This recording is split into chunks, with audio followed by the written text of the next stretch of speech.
Kekerasan, krisis, dan bentuk-bentuknya dalam keluarga dan kebijakan yang berlaku dalam rumah. Bentuk-bentuk kekerasan dalam rumah tangga. Yang pertama, ada kekerasan fisik, yaitu perbuatan yang mengakibatkan rasa sakit, jatuh sakit, dan luka berat. Yang kedua, ada kekerasan psikologis, yaitu perbuatan yang mengakibatkan ketakutan, hilangnya rasa percaya diri, hilangnya kemampuan untuk bertindak, rasa tidak berdaya, dan penderitaan psikis berat pada seseorang. Dan yang ketiga, penelantaran rumah tangga, yaitu perbuatan yang mengakibatkan ketergantungan ekonomi dengan cara membatasi atau melarang orang dalam lingkup rumah tangga tersebut untuk bekerja. Dan yang terakhir, ada kekerasan seksual, yaitu pemaksaan hubungan seksual yang dilakukan terhadap orang dalam lingkup rumah tangga tersebut. Selanjutnya, saya akan menjelaskan apa itu krisis keluarga. Krisis keluarga adalah salah satu dampak negatif dari era globalisasi saat ini. Para psikolog, sosiolog, dan para pakar politik ikut memberi perhatiannya kepada mereka dampak-dampak negatif akibat krisis keluarga ini. Karena keruntuhan atau kelemahan keluarga ini akan memberikan dampak negatif pada masyarakat luas. Karena itu penting bagi kita untuk mengenali dan mengetahui cara mengatasinya krisis keluarga. Yang pertama, ada bentuk-bentuk krisis dalam berkeluarga, yaitu krisis keluarga karena perceraian. Organisasi Wanita Asia Pasifik atau disebut juga PAN Southeast Asia Women Association dalam konferensinya yang ke-20 di Kuala Lumpur, Malaysia menyimpulkan bahwa kerusakan yang terjadi dalam keluarga di abad 20 semakin memburuk. Perceraian dan perpisahan menempati posisi paling tinggi. Malah diperkirakan sekitar 40-50% generasi yang akan mendatang menjadi keluarga yang broken home karena akibat perceraian orang tuanya yang akhirnya mereka mempunyai orang tua tunggal. Yang kedua, krisis keluarga karena perselingkuhan. Perselingkuhan terjadi karena antar suami istri yang sebenarnya tidak terlepas dari urusan pribadi masing-masing. Perlu disadari bahwa dalam perkawinan terdapat dua orang yang mempunyai karakter dan temperamen yang sangat berbeda antar sama lain. Ketiga, ada krisis keluarga karena perkawinan antar warga negara.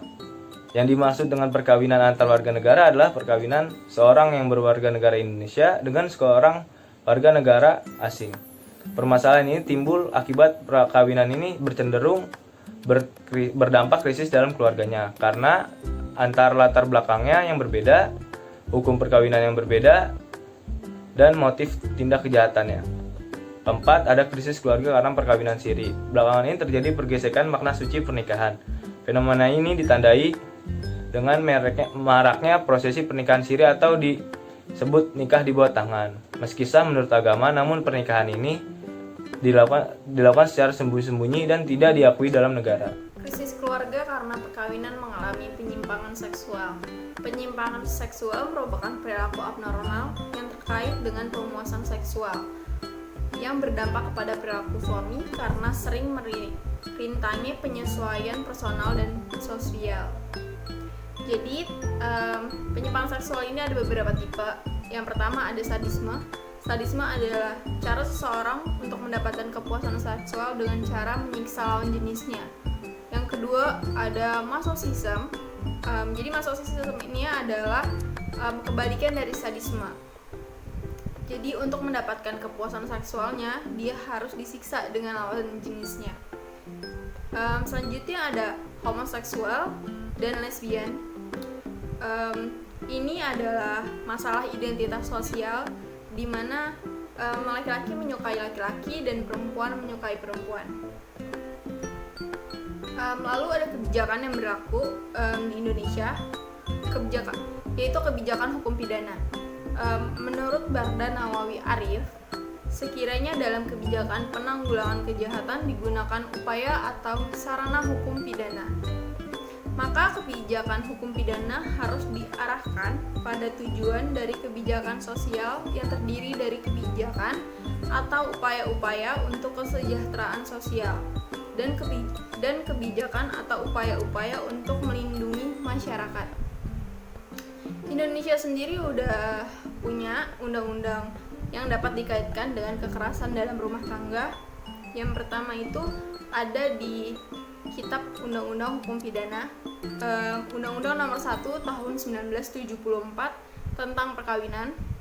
Lalu yang kedua Undang-Undang Nomor 7 Tahun 1984 tentang pengesahan konvensi mengenai penghapusan segala bentuk diskriminasi terhadap wanita. Selanjutnya, Undang-Undang Nomor 39 Tahun 1999 tentang hak asasi manusia. Pertama adalah penyelesaian masalah dengan mediasi hanya dapat dilakukan apabila para pihak menyetujui untuk melakukan mediasi. Yang kedua, segala macam hal yang dibicarakan dalam mediasi penal bersifat rahasia dan tidak akan digunakan sesudah itu, kecuali dengan persetujuan para pihak. Yang ketiga, mediasi penal harus dapat disediakan dalam setiap tahapan proses dalam sistem peradilan pidana. Yang keempat, pelaksanaan mediasi penal harus diberi otonomi yang cukup dalam sistem peradilan pidana. Model mediasi ini penting untuk dicantumkan karena akan mempengaruhi terhadap jalannya mediasi. Secara umum ada dua macam mediasi penal, yakni yang biasa kita sebut judicial model dan restoratif model. Tahapan proses mediasi. Yang pertama, sepakat untuk menempuh proses mediasi. Yang kedua, memahami masalah-masalah. Yang ketiga, membangkitkan pilihan-pilihan pemecahan masalah. Yang keempat, mencapai kesepakatan. Yang kelima, melaksanakan kesepakatan. Kekerasan yang dapat dimediasi. Di dalam Undang-Undang PKDRT dikenal 4 jenis kekerasan, yakni kekerasan fisik, kekerasan psikis, kekerasan seksual, dan penelantaran rumah tangga.